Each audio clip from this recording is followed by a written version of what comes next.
Hi there, it's Christy Marks, back with another episode of A Mother's Voice, where I talk about my experience as a mother, my experience as a woman, and my experience with the feminine in this world. And I give my experience a voice. And I hope that you can connect with that as well. Today, I want to talk about returning to work after you've had a period of absence from having children. And I've had a very long period of absence from work. And I wanted to touch on my experience as a stay-at-home mum. I wanted to touch on what I've done in the time where I've been a stay-at-home mum, and I want to talk about what's next for me on my journey. So 10 years of being a stay-at-home mum, I have not been in the workforce at all, and it was such a great experience. I love being a stay-at-home mum. I love being a mum, but I love being a stay-at-home mum and watching my children grow. Uh, for those 10 years, my life has revolved around my children and my family, and I have absolutely loved my time at home. My experience has been one of joy, hard times, of course, the ups and the downs, but I've also watched as my mother's group have gone back to work, my playgroup friends have gone back to work, my friends that I made through ABA, they've gone back to work, and in different ways, shapes, and forms. And 100%, I take my hat off to every mother out there doing what she does. Whether it's being a stay-at-home mum, that's really hard. Whether it's being a part-time working mum, that's hard. Whether it's being a full-time working mum, that's hard, and I take my hat off to you. Whatever you choose to do you, because and be as close to the person you want to be, or be that person. And whatever you choose for you and your family is the right decision for you. So Dan and I made the decision for me to stay at home. It was a joint decision. Both of us made the choice because we're both parents, obviously. One of us was going to stay at home, and the obvious choice was it was going to be me, just for financial reasons. So, and I think that was probably helped along by myself and Dan's mother's experience. My mother particularly was a stay-at-home mum for a long time, and Dan's mum for a shorter time, but still a stay-at-home mum. And we cherish that time, and we look back on our childhood, and we love that time with spending with our mums. And we saw the value of being there for every single moment. And that decision, although it was a values-based decision, it was a huge financial decision as well. I was another dependent of Dan's, and I have been for a very long time. So to Dan, I say thank you so much for giving me that beautiful choice, because I know many mothers don't have that choice, and they do need to go back to work for financial reasons. So what have I done in the last 10 years? And probably I have been, I was pregnant and breastfeeding for a lot of that time. So, what have I done? And I know people have asked me, what do you do all day? And as a mother, you know what I do all day. I cling to existence sometimes, but I immersed myself in being that stay-at-home parent. We went to playgroups, we went to library, we went to story time, we went to kinder gym, we went to dance classes, we went to baby yoga classes. We did a lot, and I did a lot with each of my children, and we did different things for each child.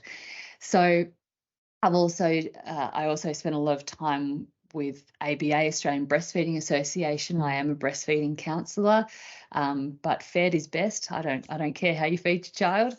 But that was I did some voluntary work with them for many years as well. I did a certificate with them, so that was a great opportunity. I have done little things along the way to pique my interest, and to keep in contact with my passion. And returning to work was my decision. Dan supported me 100%. And when I joined the business, it was probably due to saying to Dan, how would you like me to help you? What would you like me to do? And he came to me one night and said, well, have I got a plan for you? So of course I took that on board. It was when our littlest was in preschool, so beginning of last year. I took that on board, and it pushed me completely outside my comfort zone. Working in a professional business, in a consulting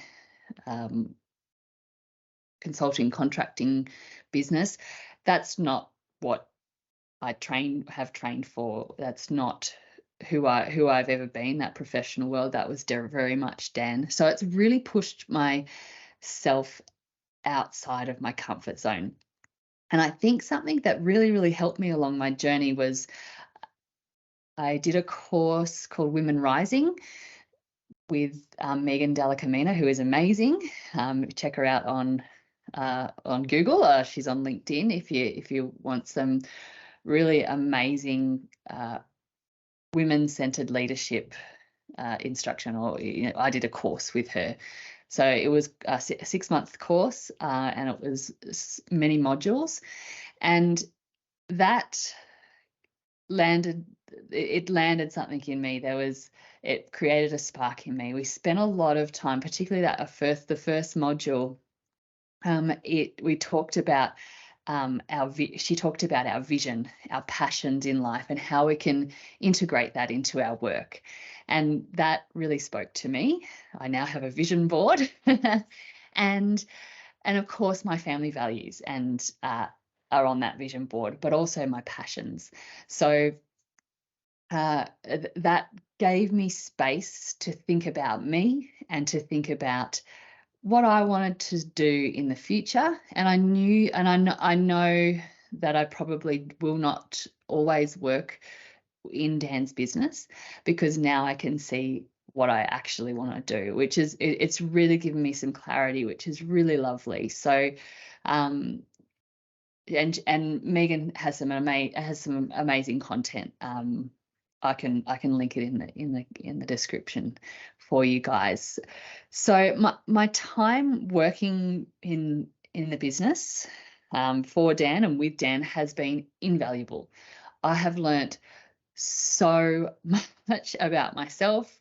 I've learned to get my confidence back in the workplace, and I feel like it's almost going back to work with Training Wheels. So because I had such a long time out of paid employment, being able to work in our business and to know that Dan had my back, or if I needed something answered, I could call him and I wouldn't feel silly, or if I had a question that I needed answered. So I'd like to call it my my work with Training Wheels, I suppose. And it's also given me the courage to have a think about how I want to get back into the world of occupational therapy. I'm a trained occupational therapist, but I haven't worked in that area for 10 years. But it's given me the confidence to think that I can go back and I can do something. I can, do something where my passion lies. So I do have a few ideas boiling away in the back of my head, and I want to go back to my passion and back to my roots. I'll always value my time working with Dan, and I don't think I'll ever stop that. I think that will remain for until the business closes or we sell it or whatever happens with it, because Dan and I have really enjoyed working together. Lots of couples can't say that. And I can see now why lots of businesses don't go so well. It's a really, really hard thing to do, having your own business. And with Dan and I, with both of our strengths and both of our challenges, we're actually quite a complementary team, which has been beautiful. So I really value my opportunity that Dan has given me. So as I return to work, it has been a real struggle, and those things around the house that uh, I had so much time for, or things with the kids that I had so much time for. Um, I haven't had a lot, hadn't had them, haven't had that time to do them since I've returned to work. But I always make sure I'm there for the kids. So I'm always going to make sure I can work between 9 and 3, and then switch off, and then go and do what I need to do with the kids and spend some time with them and do the things that they love doing. Because again, that is where my values are in the family. And Dan and I talk about this a lot. I don't think I'll ever go back to full-time work, and if I do, it'll be when the kids are much older, because I want to be there. Dan and I want someone to be there for all of their things, to be the listening ear, to be the voice of reason as they grow. So we want to give our children what we had, a parent that was available at all times. So, and that's our choice, of course, but I think it's exciting. I'm excited about being back in the workforce. I'm excited about going off on a different tangent. And I think having had that space, having had that time to myself, and being able to listen to what I really want to do was really important. But I will always, always, always cherish those years at home when our babies were babies and when our children were small. And I'm so thankful that I was able to do that. And yeah, those working mamas out there, goodness me, absolutely amazing. You're all incredible. So I support you, whatever you do. It's amazing. So that's just my little thoughts about returning to work after a long period of absence, particularly going back into something that you're not familiar with, and then moving maybe into something that you're more familiar with. I've really, really enjoyed my journey so far, and I can't wait to see where this ride takes me next. Okay, see you next time, guys. Bye.